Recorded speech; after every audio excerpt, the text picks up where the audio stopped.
This committee. As you know, the committee is chaired by a former classmate of mine, Honorable Speaker.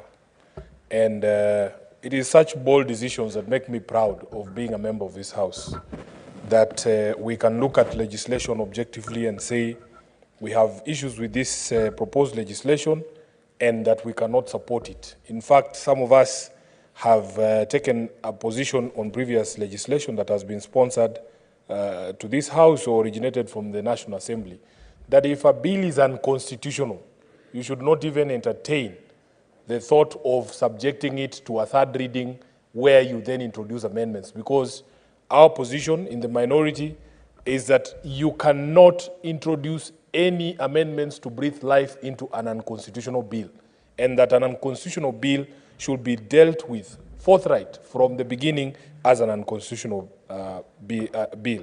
So, Honorable Speaker, I see the members of this committee here are people that I would take their position very seriously.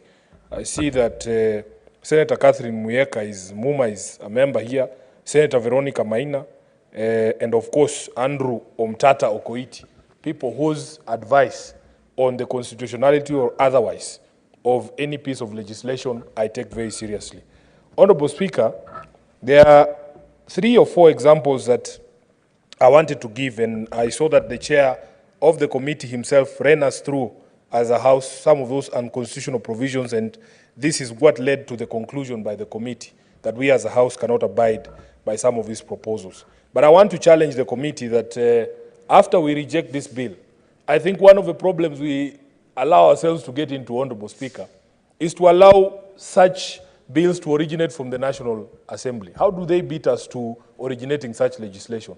In the historical relationship between these two houses, the Senate has always complained of being the one that is being sidelined, the one that is being undermined at every turn. Then if we are going to have legislation to repair that relationship, we as the wearer of the shoe, honestly, Honorable Chair, should be the ones originating the legislation that we believe will cure this particular problem. And I know that a bill originating from this House to cure this relationship would be far much purer, because we are motivated in this House by the desire to see these constitutional institutions working and nothing else. I would trust this House to prescribe the medicine to this problem than any other place. So, Honorable Chair, even as we argue for the rejection of this bill, even as we reject this bill, I would very much challenge the members of the JLAC committee to, with haste, put out our own version of a bill to guide the relationships between these two houses. It's unfortunate that the leader of majority is not in the House with us today.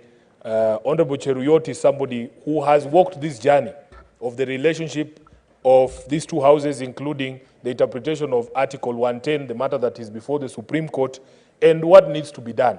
And he has cautioned us that during debate of this matter, we should not make it as if the entire National Assembly is in fact at odds with the Senate. And the best example, Honorable Speaker, was during the debate on the Division of Revenue Bill that was passed by this House, where it was clear that, in fact, it is only a small section of members of the National Assembly who think that everything should be perceived through the lenses of conflict between these two houses.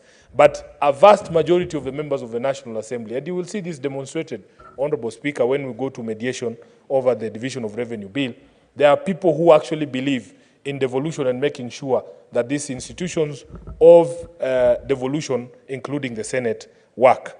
Honorable Speaker, as you yourself or the chair of the committee rightfully pointed out, if you look at a provision such as the one that you referred to, or the chair referred to, relating to when a dispute can be said to have arisen or when it needs to be dealt with in accordance to Article 110(3). Honorable Speaker, Section 6 of that bill wants to rewrite Article 110(3) of the Constitution, because the wording of Article 110(3), and I have my copy of the Constitution here, presupposes that any dispute will be dealt with prior to any of the bills being introduced in any or either of the houses. But what Section 6 of the bill proposes to do is to rewrite that to mean a bill can actually go before the House and undergo the first reading, but then to move the time frame at which point we can raise objection to that bill or declare a dispute under Article 110.3 to just before the second reading of the bill. Because, Mr. Speaker, the resolution of those questions needs to happen jointly and in the language of the Constitution under Article 110.3 before either House considers a bill. Now, I don't know what the National Assembly defines consideration as, or when consideration of a bill begins. But surely, Honorable Speaker, by the time you are introducing a bill at the first reading, that is consideration of the bill, and all matters must have been resolved before that is done. Secondly, Honorable Speaker, you yourself have made reference, and honorable colleagues who have spoken before me, to the provisions of Section 19.6 of the bill on the question of public participation. Again, Honorable Speaker, under Article 118 of the Constitution on public access and participation, there is a requirement, Honorable Speaker, that every single piece of legislation that is being considered by either House go through public participation. In fact, my argument, Honorable Speaker, is it doesn't matter where this bill originates. If a bill is introduced into this House from the National Assembly, my thinking is that as far as the Senate is concerned, as far as the Senate as a legislative body is concerned, that is the first time we are interacting with that bill, and therefore a key component of our consideration and passage of that bill is public participation, so that we as a House can never have an excuse to abdicate that responsibility and go through a bill or any proposal before this House without subjecting it to the constitutional requirement of public participation. When Senator Maanzo was speaking, he made reference to the housing bill that was introduced from the National Assembly as well. And Honorable Speaker, the Hansard will bear me witness that we in the minority... Senator Sifuna, just hold. Senator Karen, the chair earlier on cautioned you against what you're doing. You're out of order. Proceed, Senator Sifuna. Honorable Speaker, I was saying that if you look at the Hansard, we in the minority, during debate on the housing bill, were of the opinion that, in fact, because housing is a devolved function, because it is a legislative mandate of this House to deal with questions of housing, we needed to subject that bill to our own independent public participation to find out the views of Kenyans, Honorable Speaker. And the word of caution, of course, results from the fact that previously we have seen very shambolic so-called public participations before the National Assembly.